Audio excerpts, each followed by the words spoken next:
लालची गाय की व्यापारी।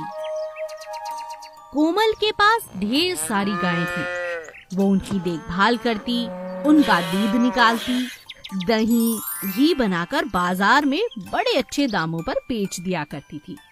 जैसे ही उसके पास 5 से ज्यादा गाय होती तो एक आध गाय को वो अक्सर बेच भी दिया करती थी, क्योंकि ज्यादा गायें उसके पास होती तो उनकी देखभाल वो ढंग से नहीं कर पाती। एक दिन उसके पास जमीला नाम की एक लड़की आती है। कोमल, ये गाय बिकाऊ है ना? हाँ, बिकाऊ है। तो कितने की दी? कोमल जमीला को दाम बताती है।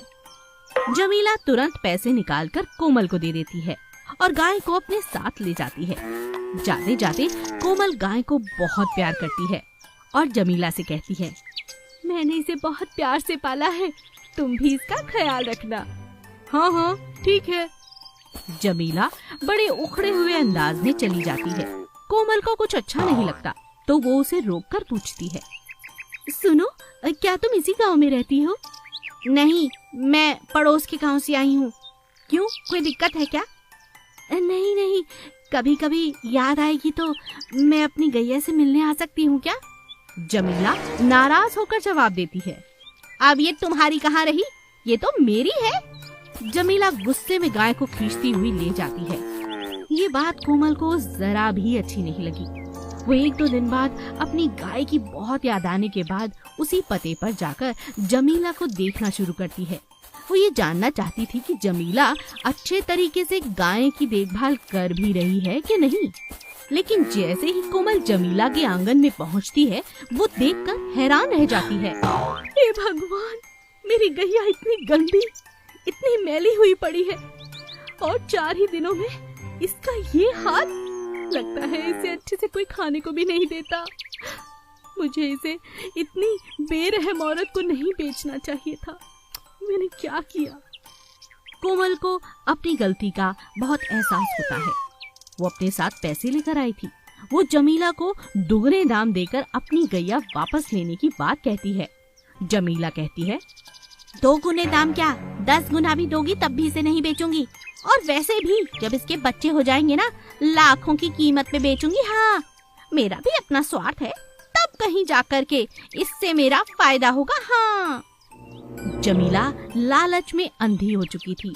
न केवल उसे गाय का सामान बेचकर पैसे कमाने थे, वो तो चाहती थी कि वो अपनी गाय को बहुत बड़े और महंगे दामों पर बाजार में बेचे। मगर इतनी दुखी और कमजोर गाय को कौन खरीदता? ये बात कोमल ने उसे समझाई। जमीला, तुम कमाना चाहती हो, इसमें कोई बुराई नहीं है, मगर इसकी सेहत पे ख्याल रखो। अगर तुम इसे अच्छा खाना दोगी, इसे प्यार दोगी तो इसकी सेहत अच्छी होगी और तुम्हें 2 गुने दाम मिलेंगे ही मिलेंगे। यहाँ तक कि तुम जो चाहती हो वो मिलेंगे। मगर ऐसे नहीं मेरी बहन। जमीला को अपनी गलती का एहसास हो जाता है। जमीला अपनी गलती समझ चुकी थी। उसने कोमल से कहा, बहन, तुम ठीक कहती हो। मैं वादा करती हूँ बहन, मैं इसे बहुत प्यार दूंगी और तुम्हें शिकायत का कोई मौका नहीं दूंगी। अब कोमल अपने घर खुशी खुशी चली जाती है और गैया का जमीला बड़े दिल से ख्याल रखने लगती है। जमीला और उसकी गाय का रिश्ता बहुत अच्छा हो जाता है और उसका लालच हमेशा के लिए खत्म हो जाता है। एक दिन लोमड़ी और कुत्ता लड़ कर परेशान कर चुके थे। इतनी ज्यादा लड़ाई बढ़ चुकी थी कि दोनों को राजा शेर के पास ले जाया गया।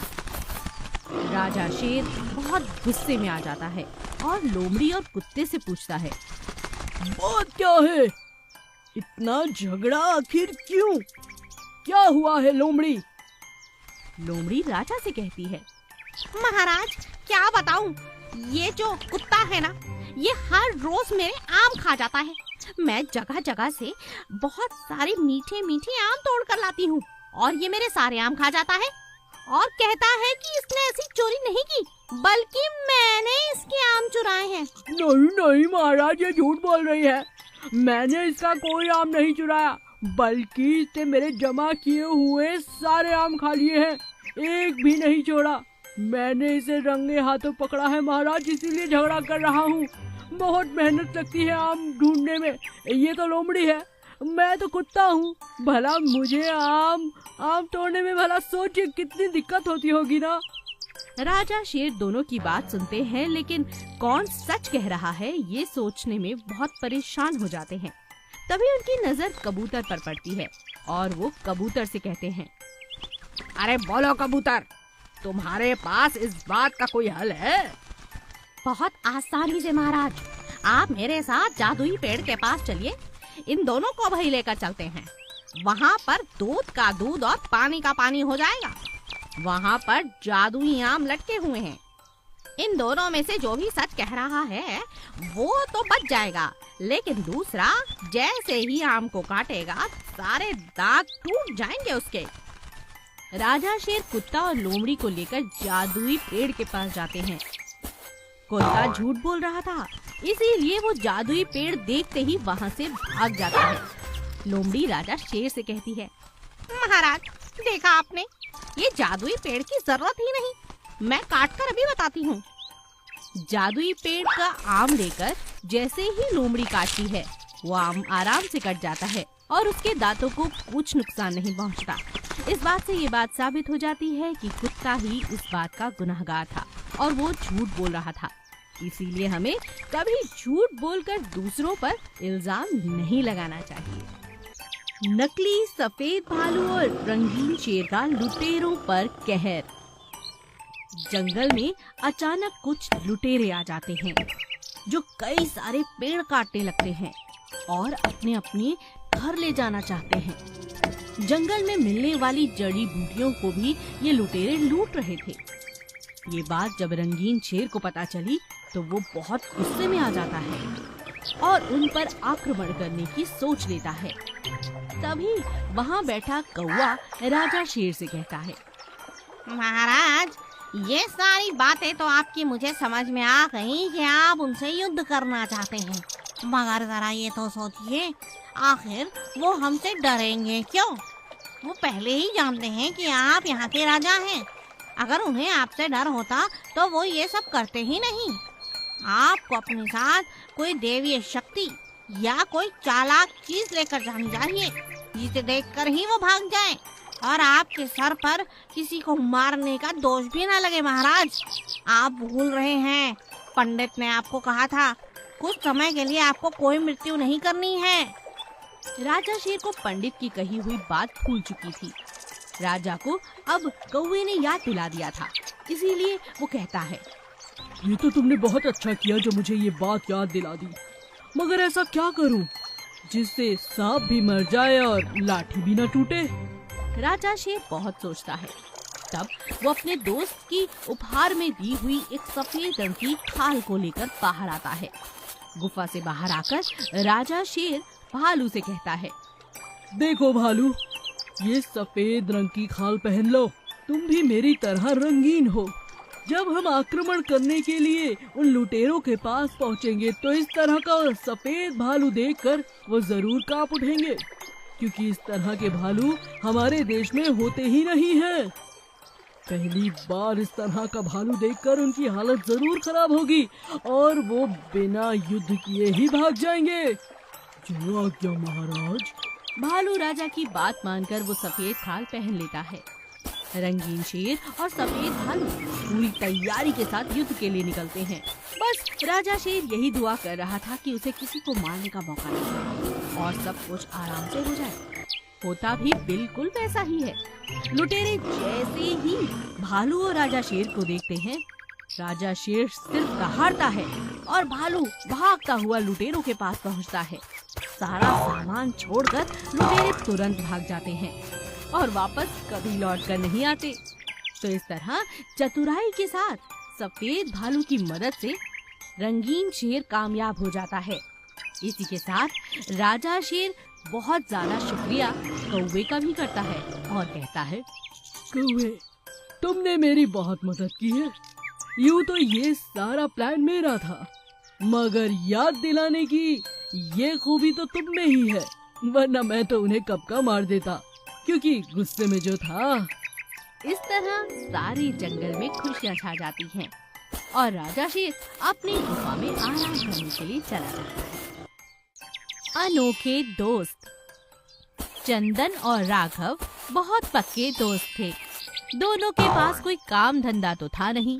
सारा दिन गांव का पूरा चक्कर लगाते और जंगल में घूमने चले जाते। एक दिन पूरे गांव में एक बहुत बड़ी अफवाह फैल गई थी कि गांव के बैंक में बहुत जल्द लुटेरे डाका डालने वाले हैं। बहुत समय से गांव में डकैती की वारदातें होती जा रही थी। ये बात दोनों दोस्त जानते थे। अरे यार, ये कौन डकैत है? कमाते धमाते नहीं, आसानी से पैसा चोरी करते हैं और जीवन व्यतीत करते हैं। मगर ये गलत बात है यार। ऐसे लोगों की मेहनत का पैसा ले लेना कोई अच्छी बात नहीं।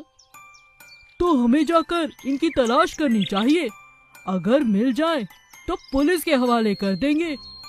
हाँ हाँ, क्यों नहीं। वो देखो, पुलिस ने उन्हें पकड़ने पर 10,000 का इनाम भी रखा है। दोनों दोस्त इनाम की राशि पाने के लिए अब बहुत मेहनत करते हैं। वो चाहते हैं कि उनके गांव में ये बैंक लूटा भी ना जाए और लुटेरे पकड़े जाएं। दोनों दिन रात लुटेरों की खोज कर रहे थे। अचानक तभी उनका ध्यान घोड़ों की आवाज पर गया, जो आधी रात को आ रही थी। अरे दोस्त, ये घोड़ों की आवाज कैसी? चलो पीछा करते हैं। दोनों दोस्त घोड़ों की आवाज का पीछा करते हैं और देखते हैं कि जंगल के बीचों बीच घोड़ों के ऊपर बैठे हुए डकैत किसी मजदूर से बहुत ज्यादा खुदाई करवा रहे हैं। थोड़ी देर बाद डकैत वहाँ से चले जाते हैं। दिन आने पर दोनों दोस्त वहाँ जाकर देखते हैं कि वहाँ खुदाई से सुरंग बनाने का काम चालू है। वो सुरंग सीधा उनके गांव के बैंक तक जाती है।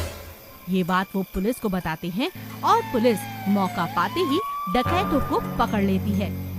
अरे वाह, तुम दोनों ने तो बहुत अच्छा काम किया। पुलिस को सूचना देने के बाद ये 10,000 की रकम अब तुम्हारी हुई। बहुत बहुत शुक्रिया। दोनों दोस्त अब बहुत खुश थे।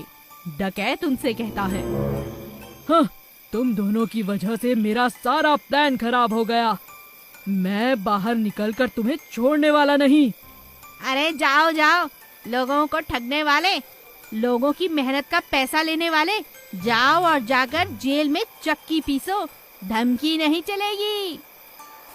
दोनों दोस्त बड़े इतराते हुए अपने घर 5-5 हजार रुपए ले जाते हैं और नया बिजनेस शुरू करते हैं, ताकि अब वो अपनी मेहनत से कमा सके और अपना जीवन अच्छे से बिता सके।